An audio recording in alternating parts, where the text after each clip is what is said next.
Assalamualaikum warahmatullahi wabarakatuh. Yang terhormat, Ibu Riptis Ngati MPD selaku dosen pengampu mata kuliah manajemen kelas di SD dan teman-teman yang berbahagia. Perkenalkan, nama saya Vivian Prameswari Aziza dengan NIM 2186206040 yang pada kesempatan kali ini akan mempresentasikan artikel ilmiah berjudul Implikasi Penerapan Pembelajaran Berbasis Masalah Terhadap Manajemen Kelas di SDN 1 Sambong. Kita ketahui bahwasanya guru memiliki peran yang sangat penting dalam penyelenggaraan pendidikan di sekolah. Nah, pada saat pembelajaran di dalam kelas, strategi pembelajaran yang dilakukan oleh guru merupakan hal yang sangat menentukan keberhasilan peserta didik. Nah, dalam pengelolaan kelas itu merupakan hal yang harus dilakukan oleh setiap guru, karena guru yang berhasil menciptakan strategi yang efektif untuk mengelola siswa dan kelas dalam proses pembelajaran dapat meningkatkan prestasi siswa menjadi lebih baik. Sedangkan strategi pengelolaan kelas adalah pola atau siasat yang menggambarkan langkah-langkah yang digunakan guru dalam menciptakan dan mempertahankan kondisi kelas agar tetap kondusif, sehingga siswa dapat belajar optimal, aktif, dan menyenangkan dengan efektif untuk mencapai tujuan pembelajaran. Namun, diperlukan pengetahuan dan pengalaman dalam memilih strategi pengelolaan kelas yang efektif. Karena apa? Karena setiap pembelajaran di kelas yang berbeda tidak selalu cocok hanya dengan satu strategi saja. Selain itu, dalam pengelolaan kelas, perkembangan peserta didik juga harus selalu diperhatikan dan dipahami oleh guru. Latifah berpendapat bahwa terdapat alasan mengapa guru harus memahami perkembangan peserta didik, yakni guru harus memiliki salah satu kompetensi yaitu dapat mempelajari dan memahami aspek perkembangan peserta didik.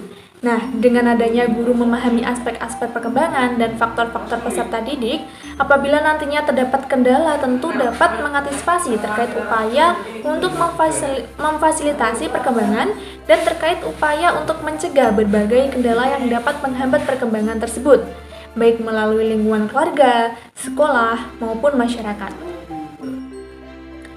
Kemudian, peneliti tertarik untuk mengkaji lebih lanjut mengenai manajemen kelas berbasis masalah dengan melakukan penelitian mengenai implikasi penerapan pembelajaran berbasis masalah terhadap manajemen kelas di SDN 1 Sambong. Kemudian, jenis penelitian yang digunakan adalah penelitian kualitatif dengan metode studi kasus. Penelitian kualitatif merupakan penelitian untuk memahami fenomena tentang apa yang dialami oleh subjek penelitian, misalnya persepsi, motivasi, tindakan, dan lain-lain dengan cara deskripsi dalam bentuk kata-kata dan bahasa pada suatu konteks khusus yang alamiah dan dengan memanfaatkan berbagai metode alamiah. Kemudian studi kasus sendiri adalah suatu rangkaian kegiatan ilmiah yang dilakukan secara intensif, terinci, dan mendalam tentang suatu program peristiwa dan aktivitas, baik pada tingkat perorangan, sekelompok orang, lembaga, atau organisasi untuk memperoleh pengetahuan mendalam tentang peristiwa tersebut. Studi kasus ini dilakukan di lingkungan SDN 1 Sambong yang terletak di Dusun Sawahan, Desa Sambong, Kecamatan Pacitan, Kabupaten Pacitan. Nah, di sini mempertimbangkan pemilihan lokasi tersebut karena yang pertama, adanya permasalahan yang dialami guru berkaitan dengan perilaku menyimpang anak. Kedua, keterjangkauan dan kemudahan peneliti menggali informasi. Ketiga, sudah terjalin komunikasi antara peneliti dengan calon narasumber. Dan penelitian di lapangan dilakukan pada hari Kamis, tepatnya pada tanggal 19 Mei 2022, dengan jangka waktu yang diperlukan adalah 1 hari. Kemudian, pengumpulan data dilaksanakan selama 1 minggu dengan mencangkup beberapa tahap, yakni penyusunan instrumen, perizinan, pengumpulan data, dan pelaporan.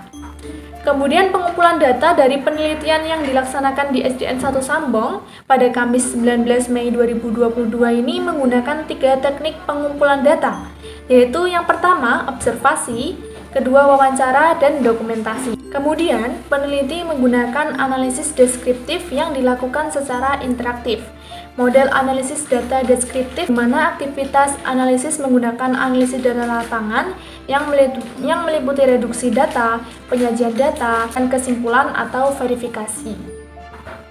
Selanjutnya, subjek penelitian manajemen kelas berbasis masalah pada SD di sini adalah kepala sekolah yang berinisial P, di mana sudah berpengalaman dalam mempunyai peran aktif serta senantiasa memberikan pengaruh dalam setiap masalah di sekolah yang berkaitan dengan kebutuhan staf, guru, dan juga siswa. Subjek selanjutnya adalah guru sebagai narasumber kedua yang merupakan narasumber yang dapat memberikan informasi atau pendapatnya terkait objek yang diteliti dengan seluas-luasnya sebagai tenaga pendidik, di mana mengacu dengan landasan teori yang jelas serta atas pengalaman mengajarnya sebagai bentuk nyata implementasi teori. Adanya subjek penelitian diambil dari salah satu guru dan kepala sekolah guna untuk mempertimbangkan dan menganalisis perilaku siswa dan cara pengelolaan kelas berbasis masalah siswa agar mendapat gambaran atau jawaban yang nantinya dapat dijadikan acuan dalam penelitian. Nah, salah satu upaya untuk mengelola kelas yaitu dengan pembelajaran berbasis masalah, di mana pengertian dari pembelajaran berbasis masalah sendiri adalah model pembelajaran dengan pendekatan pembelajaran siswa pada masalah otentik, sehingga siswa dapat menyusun pengetahuannya sendiri, menumbuh kembangkan keterampilan yang lebih tinggi dan inquiry, dan juga memandikan siswa dan meningkatkan kepercayaan diri sendiri. Dan hasil penelitian menunjukkan bahwa permasalahan utama dari siswa kelas 5 SDN 1 Sambong adalah rendahnya motivasi belajar siswa. Kepala Sekolah SDN 1 Sambong menyatakan bahwa permasalahan siswa dalam pembelajaran disebabkan kurangnya motivasi dan dukungan yang diberikan oleh orang tuanya akibat dari kesibukan orang tua dalam kesehariannya. Selaras dengan pernyataan kepala sekolah, guru kelas 5 SDN 1 Sambong juga mengatakan bahwa perhatian orang tua kepada anaknya terkait dengan pentingnya belajar juga sangat rendah. Dilihat dari pekerjaan orang tua yang kesehariannya jarang berada di rumah, sehingga anak itu hanya dapat sedikit perhatian dan support dari orang tuanya. Jadi, keberhasilan tujuan pendidikan akan terhambat apabila motivasi belajar peserta didik masih rendah. Hal tersebut bisa berpengaruh terhadap proses pembelajaran dan juga prestasi peserta didik sendiri. Perilaku peserta didik juga dapat dipengaruhi oleh rendahnya motivasi belajar, yaitu akan mendapatkan nilai di bawah kriteria ketuntasan minimal atau KKM, di mana mengakibatkan peserta didik tidak naik kelas. Sedangkan perilaku lain yang dipengaruhi oleh rendahnya motivasi belajar yaitu menjadikan peserta didik kurang semangat dalam kegiatan belajar dan dapat menjadikan peserta didik melanggar tata tertib serta peraturan sekolah yang sudah ditetapkan. Untuk pendekatan yang dilakukan kepala sekolah adalah pendekatan personal terhadap siswa dan pendekatan dengan orang tua. Pendekatan dengan orang tua ini dilakukan dengan cara berkoordinasi dengan orang tua siswa mengenai bagaimana agar anak di sekolah itu mempunyai kemampuan dan minat untuk belajar.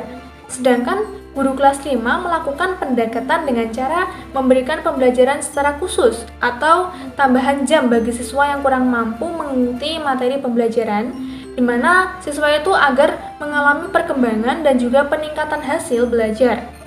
Nah, pendekatan lain adalah dengan pendekatan personal, yakni komunikasi secara santai, terbuka, dan nyaman, sehingga anak itu merasa bahwa sekolah bukanlah tekanan serta bukan suatu yang memberatkan. Untuk penerapan strategi pembelajaran berbasis masalah seperti ini meningkatkan keterlibatan siswa dalam pembelajaran di kelas. Kegiatan pembelajaran diawali dengan aktivitas siswa untuk menyelesaikan masalah yang disajikan oleh guru berkaitan dengan kehidupan sehari-hari siswa.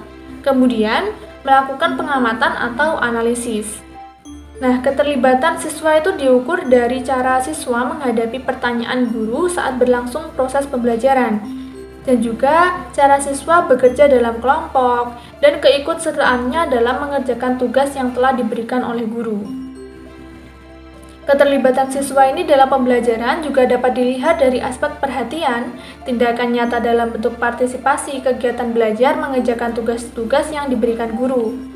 Dan juga keterlibatan siswa dalam kelompok dapat terlihat dari cara siswa bekerja dalam kelompok. Berdasarkan hasil analisis, dapat disimpulkan bahwa yang pertama, permasalahan siswa adalah rendahnya motivasi belajar siswa yang disebabkan kurangnya motivasi dan dukungan dari orang tua akibat kesibukan orang tua dalam kesehariannya. Yang kedua, pendekatan yang dilakukan oleh Kepala Sekolah SDN 1 Sambong, yaitu dengan pendekatan personal terhadap siswa dan juga orang tua. Wali kelas 5 sendiri melakukan pendekatan dengan memberi pelajaran secara khusus atau jam tambahan bagi siswa yang kurang mampu dalam mengikuti materi pembelajaran. Yang ketiga, untuk penerapan strategi pembelajaran berbasis masalah, dengan siswa dituntut untuk menyelesaikan masalah yang telah diberikan guru, kemudian antar anggota kelompok saling bekerjasama dalam menyelesaikan tugas yang telah diberikan oleh guru.